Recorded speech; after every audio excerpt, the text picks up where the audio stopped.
Thank you for having me as your keynote. My name is Mark Cuban. You may have seen me on Shark Tank, and I'd like to thank Administrator Guzman and all the amazing people who helped put this together.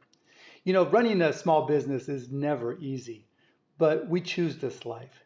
They say that we're in unique times right now with COVID and trying to figure out what's next.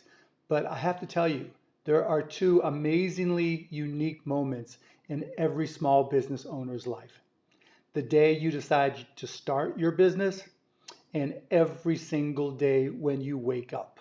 Because running a small business has ongoing challenges that you face every day. It's always something, isn't it? It could be an employee, it could be supply chain, it can be any number of things. But if you're anything like I was, I would dream about work.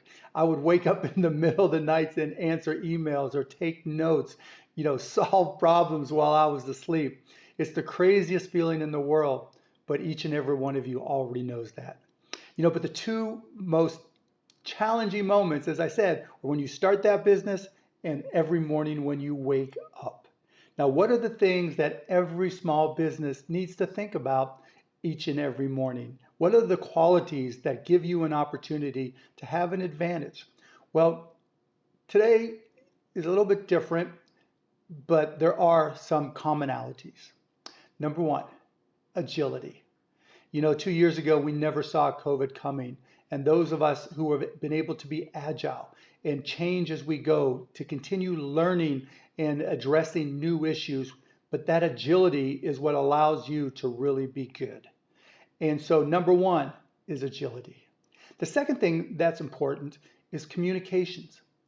When you're in difficult times, when there's uncertainty, which happens so often to small businesses, it's really important to communicate with your employees, with your providers, your vendors, with your customers, of course, with your prospects, because more often than not, particularly now, they're also facing uncertainties. They don't know how COVID is going to affect their business. They don't know how it's going to affect their family. They don't know how to deal with all the unique challenges that COVID brings.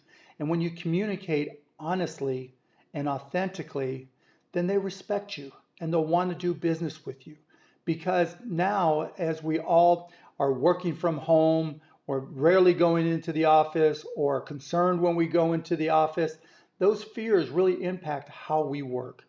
And the business owners that are able to communicate, that are authentic, that are honest, and that are doing it on an ongoing basis are going to have a unique advantage. Because wouldn't you rather do business with somebody like that? Wouldn't you rather do business with somebody who sent you an email or picked up the phone and called you and said, look, I'm having these supply chain issues. My product can't get out of the dock or the port's closed. And so here's what we're addressing. I had a company just last week. They got hacked. Somebody in their company, and it's maybe 30 people in the company, got suckered into being phished, right? They clicked on a bad link and there were $500,000 taken out of their Shopify account and it got locked in. And the first thing I had to tell them was, you got to communicate with all your stakeholders, vendors, everybody that's affected. And they did. And then obviously we went and we addressed it with Shopify. And I think we're going to have a good resolution because people respected the fact that when bad things happen or challenges happen, if you're open and honest with them, they'll work with you. I had the same thing happen in my very first company, Micro Solutions. I literally had a receptionist take our accounts payable checks, and this is going back a little bit, white out the payee, wrote in her name, and I got a call from the bank saying, this old-time Texas guy, saying, son, this young lady showed up at the drive-through with checks where she whited out the payee and wrote in her name. And I'm like, please tell me you didn't cash them. And he said, his words exactly, of course we did. We're a bank, son. 82 out of $84,000 gone in a nanosecond. And what did I do? Just what I just told you to do, what I told this company the other day with Shopify. You have to be honest, you had to communicate, and you have to go back to work. You can't get mad. You're always going to have challenges. And that's where agility really comes in. The next thing you always have to focus on is sales. There's never been a company in the history of companies that's ever succeeded without sales.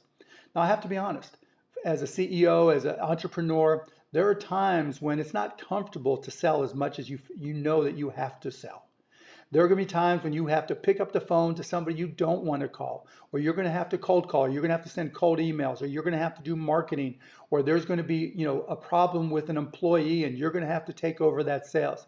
And you're going to get that feeling in your stomach where it's just like, oh my goodness, I can't believe I have to do this.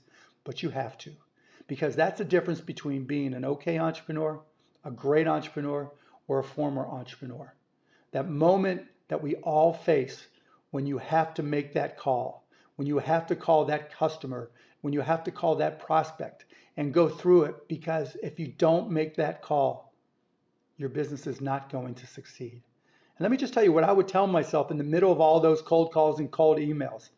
Every no got me closer to a yes. Didn't matter how many times they said no. I just needed to get to the right number of times they said yes. And that allowed me to grow my sales. And you know what? Every single person that I called respected me.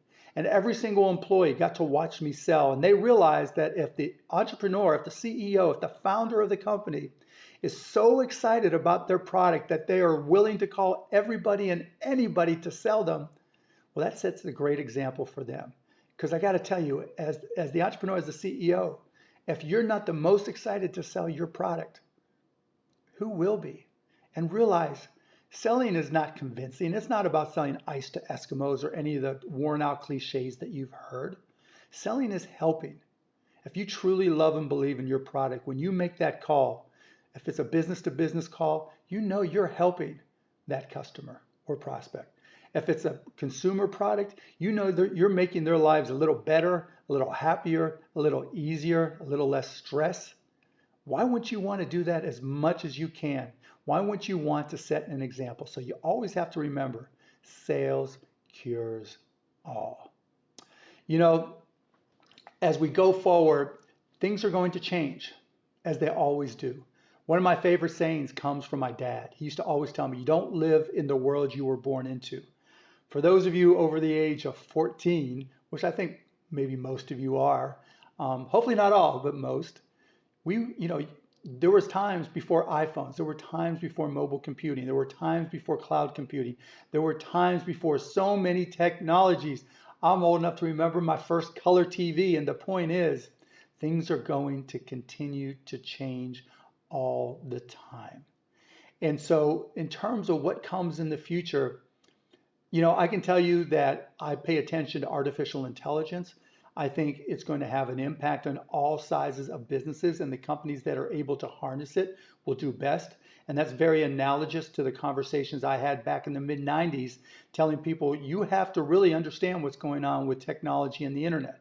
And that really harkens back to the days, my first company, where, I was a 20-something-year-old kid selling computers, and people would tell me, no, I don't need computers. I'll just use my old style bookkeeping. I've got this 10-key adding machine that, and these ledgers that I can just fill in. Change is inevitable.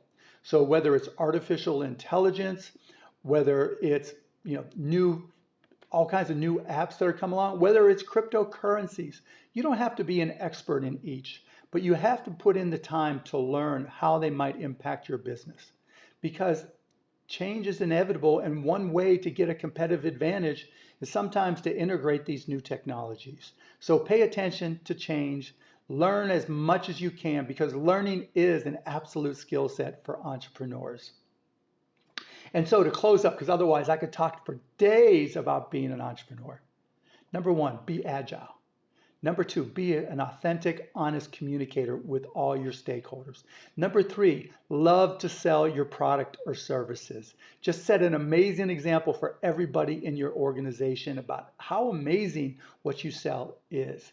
Number four, change is good. Change is opportunity. Learn new things, because learning is your skill set. Be able to understand new technologies, new opportunities, no matter what they are, and apply them to your business. And number five, man, just be successful. And what does success mean? Success means waking up every morning with a smile on your face, knowing that as an entrepreneur, as the owner of your own business, let me say that again, as the owner of your own business, you get to do something most people only dream of. You get to run a company, you get to hire people, you get to sell things that you created, that you came up with in your own way. How amazing is that? And that's why I'm so thankful to be an entrepreneur. And that's why I'm so thankful every day when I get to hire people, create things, change the game. And so do you. So thank you again to Administrator Guzman. Thank you to all of you. And go out there and be great entrepreneurs.